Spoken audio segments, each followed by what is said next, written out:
When you would close your eyes and pay attention to the odors around you, could you actually name some of the odors you're perceiving right now? No, I couldn't, because I have been in this room already for a while, and so I'm completely adapted, because the sense of smell adapts completely.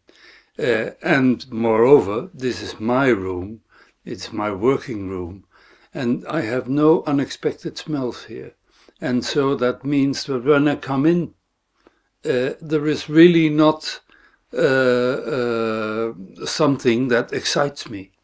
And this is principally the basis of the new theory that we have developed. In your latest publication, together with Per Möller and Jos Moyet, you propose a new theory of odor perception, the misfit theory of spontaneous, conscious odor perception, MITSCOP for short. Why is there a need for a new theory?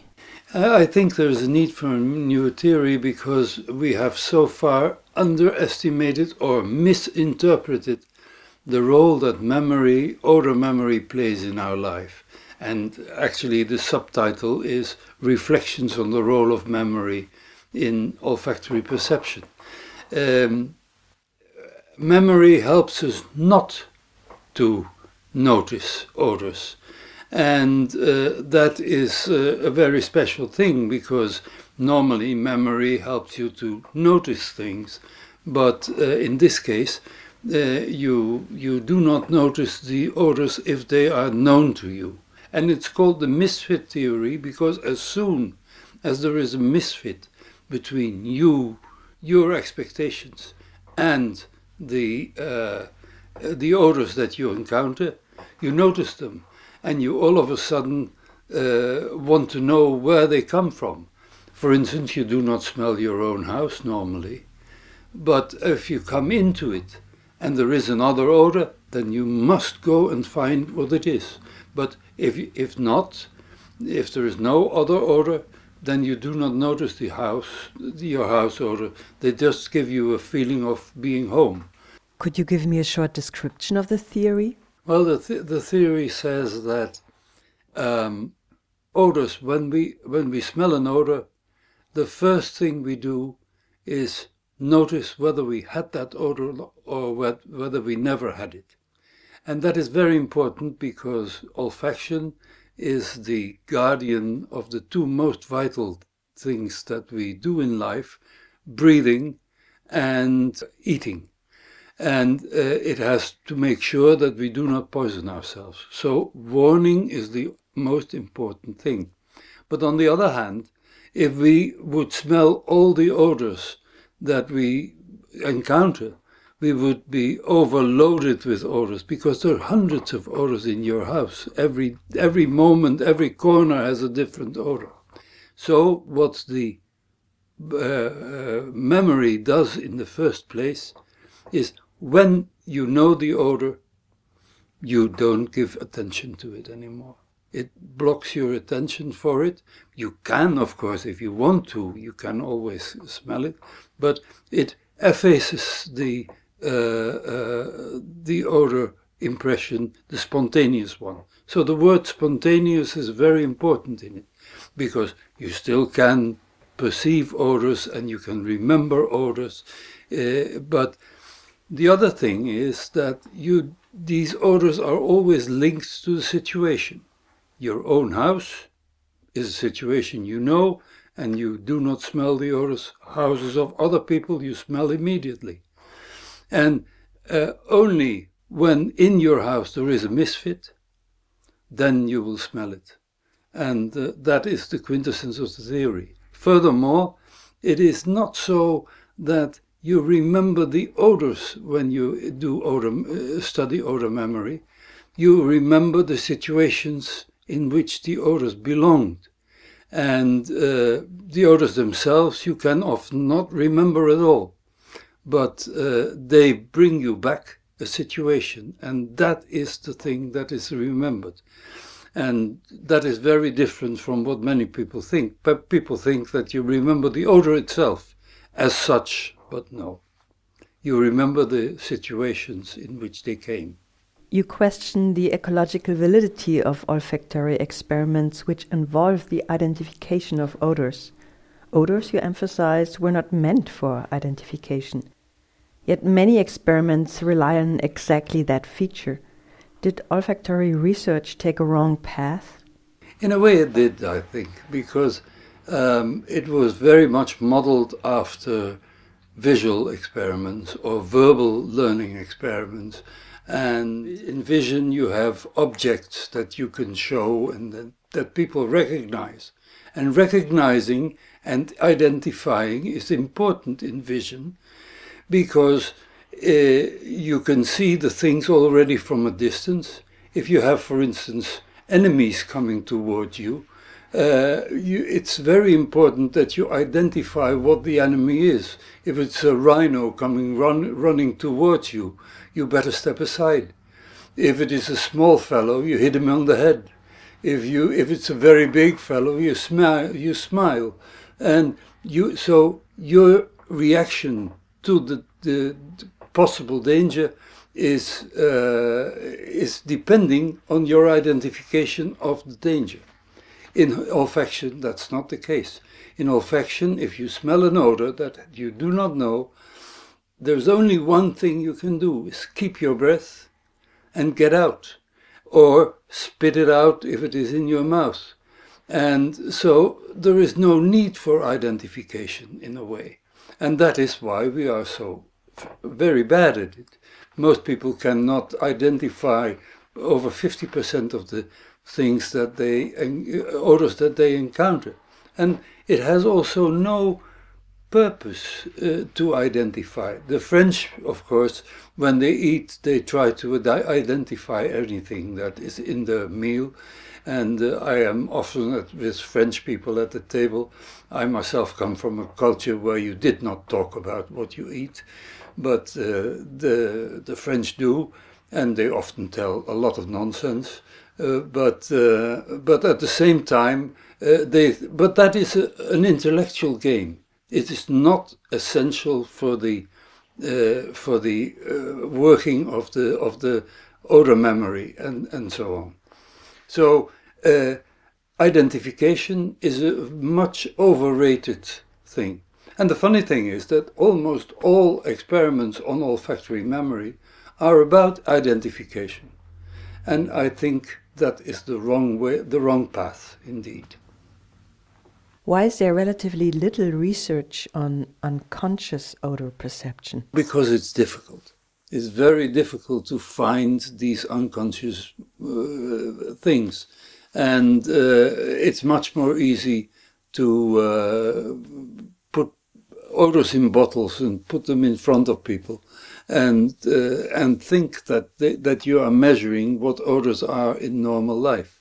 And I think it's just, again, because people imitate vision or verbal learning and do not realize that for odors you need really different attitudes. And you miss out on the real object that you're studying, because the real object is often the unconscious effects. And there are many unconscious effects.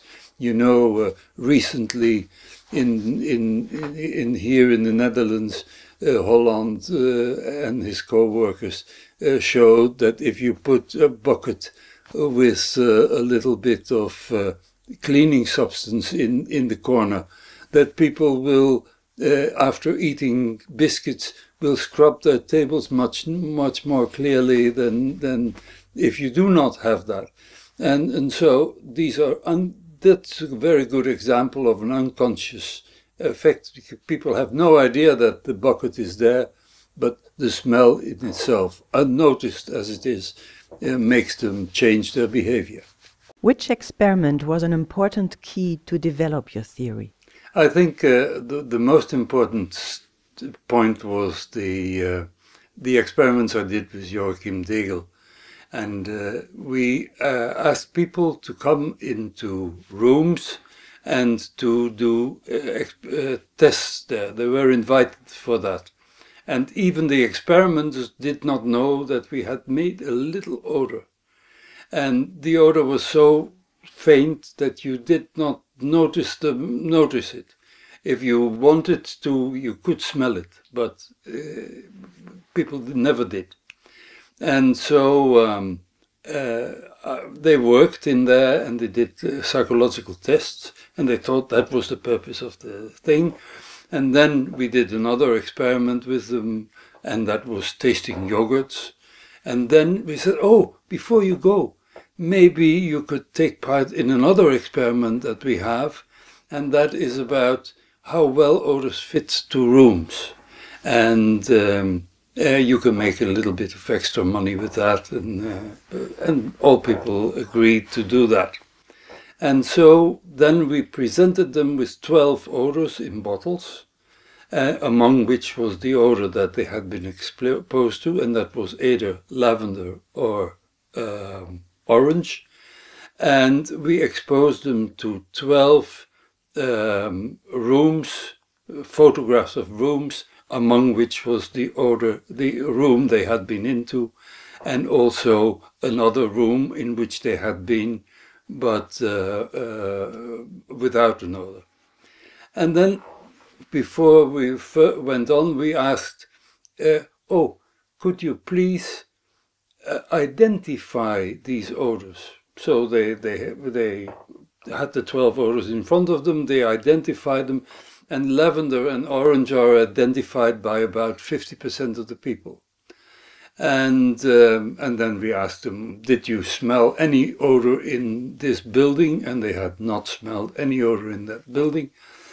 And then when we started analyzing the data, we came to the conclusion that the people who had not been able to identify these odors made a strong link of that odor to the room that it had been in. But as soon as they could identify the odor, that link was completely lost, and they were just as they thought it fitted just as much to the room as people who had never been in there. And so it gave me the feeling that identification is disturbing the intimate relationship between odors and the situation they belong to. And that was the key to this theory, I think, that odors that you recognize and that you can identify have lost their normal sense in the normal function. And later, of course, the experiments that I already explained about the food added to it as well. I did that with Jos Moyet, and we did a lot of things, and the fact that people cannot tell what they have had, but that they can tell anything that they have not had is very... And recently we did another experiment, which is not with odor, but which was with weights. We had people pass bottles, odor bottles, for 40 times. And the next day when they came back in the lab, we said, oh, yesterday you passed a lot of these odor bottles. And they weighed 54 grams, and we made them from, say, 48 till 54 till 60. And funnily enough, the people cannot tell which was the one that they had handled every time, but they said of the others, these are too heavy, these are too light. And it means that there is really a different way of, a different form of memory. It is the memory of recognizing the misfits, anything that is not according to your memory. And that these were the experiments that really brought about the theory.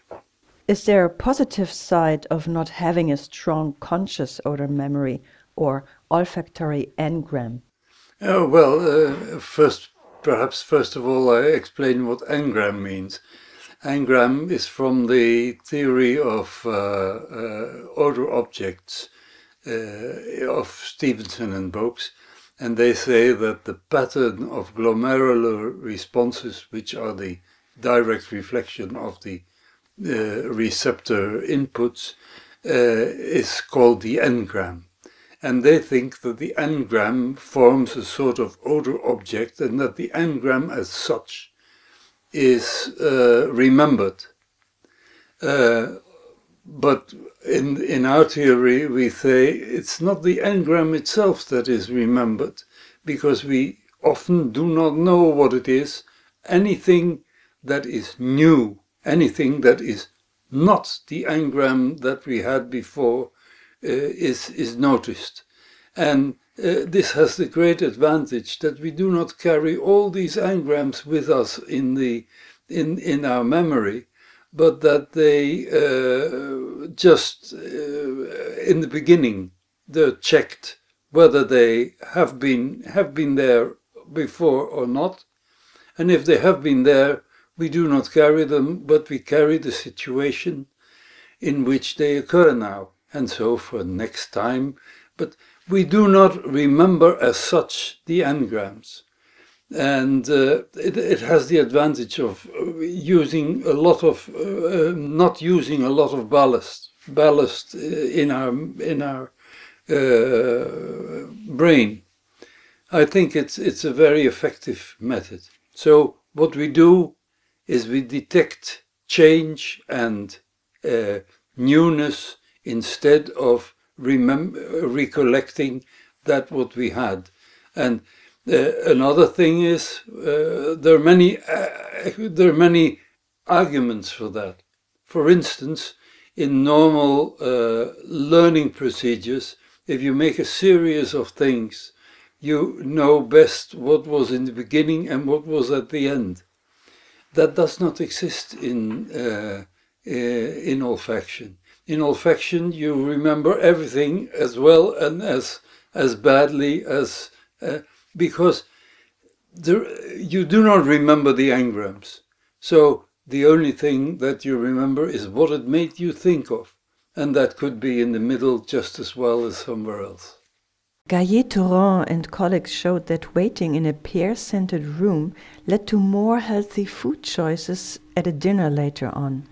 Should researchers do more real-life experiments and get out of the lab more often? I think they should. And I think it is very important. What she did was very nice.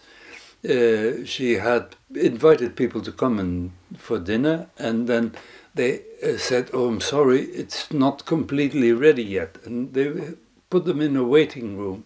And in the waiting room, they made it very specific. They made either a pear odor or a melon odor. And in France, melon is very much related to melon with ham.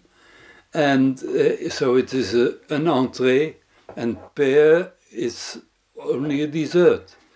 And what they noticed is if they had that in that waiting room, they had a pear odor that was just not perceptible. It was perceptible, but it was not noticed. The people would choose desserts, more fruity desserts, and not so much chocolate and heavy stuff. And if they put the melon in, then they would, in the entree, take a salad rather than a pâté or something heavy. So they showed that very specifically these odors were situation related, and showed that very clearly. And we have done a lot of similar things. And for instance, we have worked a lot in places for mentally handicapped. And they're sometimes difficult to get dressed and things like that. And what we used, for instance, was we used the odor of the swimming pool when the people had to dress for going to the swimming pool. And the children immediately did all the things that they wanted, because now they were already in the atmosphere and they enjoyed themselves. And we have done many other things out of the lab that show you how precisely these memories work and how helpful they can be in the normal situations. I think you also get more information out of these kinds of experiments. I remember one experiment you did in Japan with taxi drivers.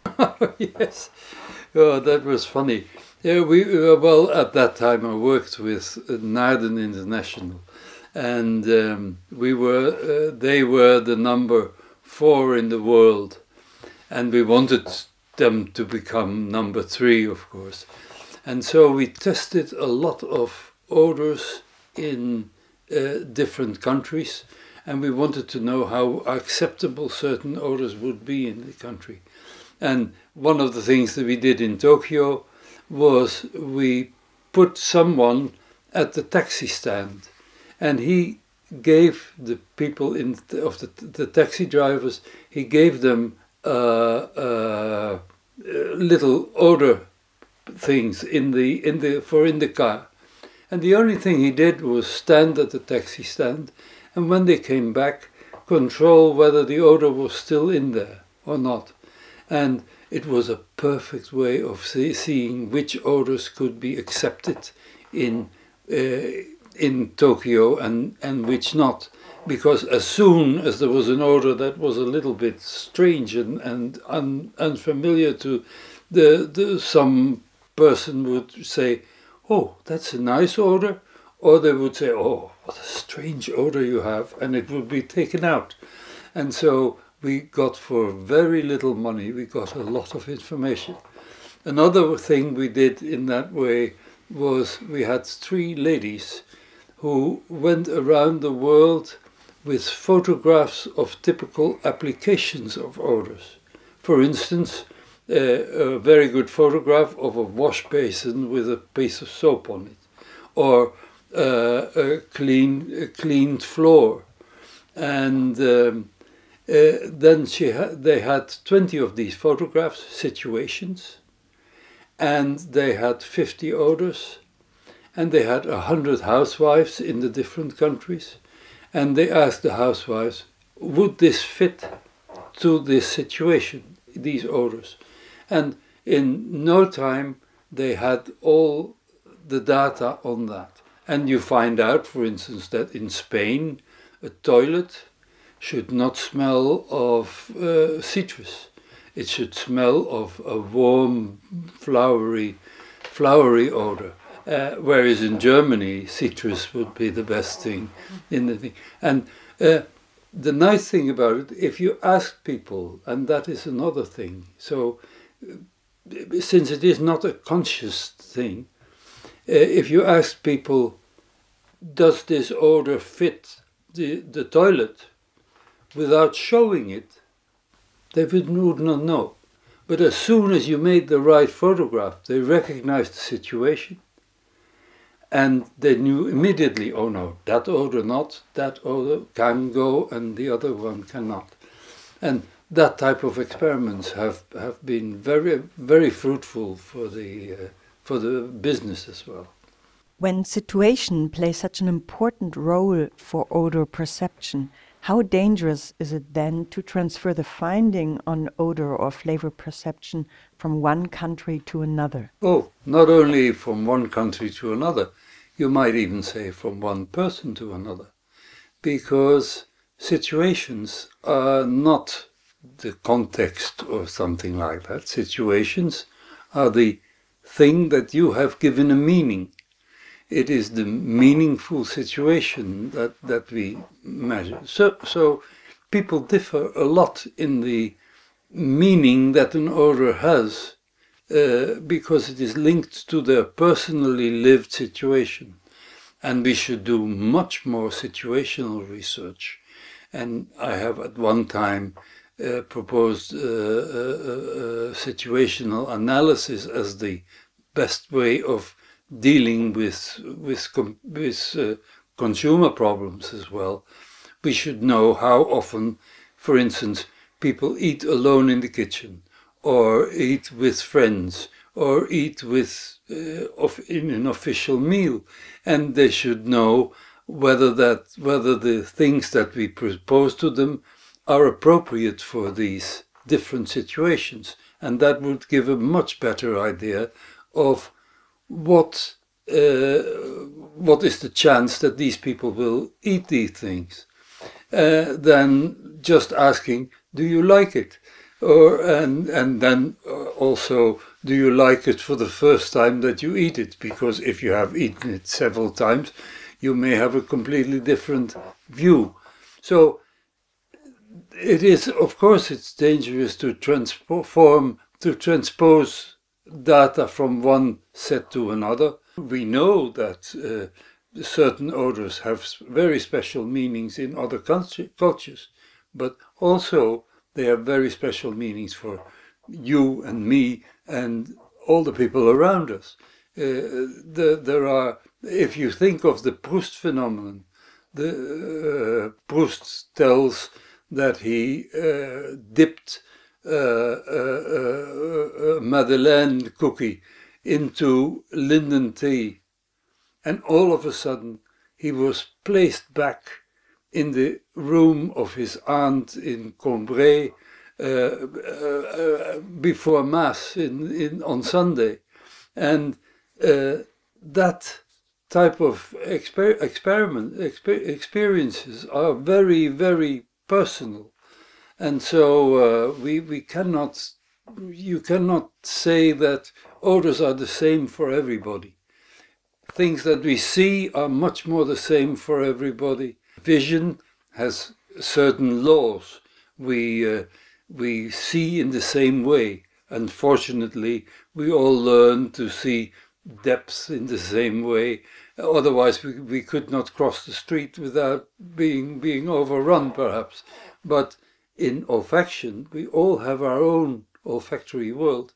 And that's why these situations they're very personal, and they often are not generalizable.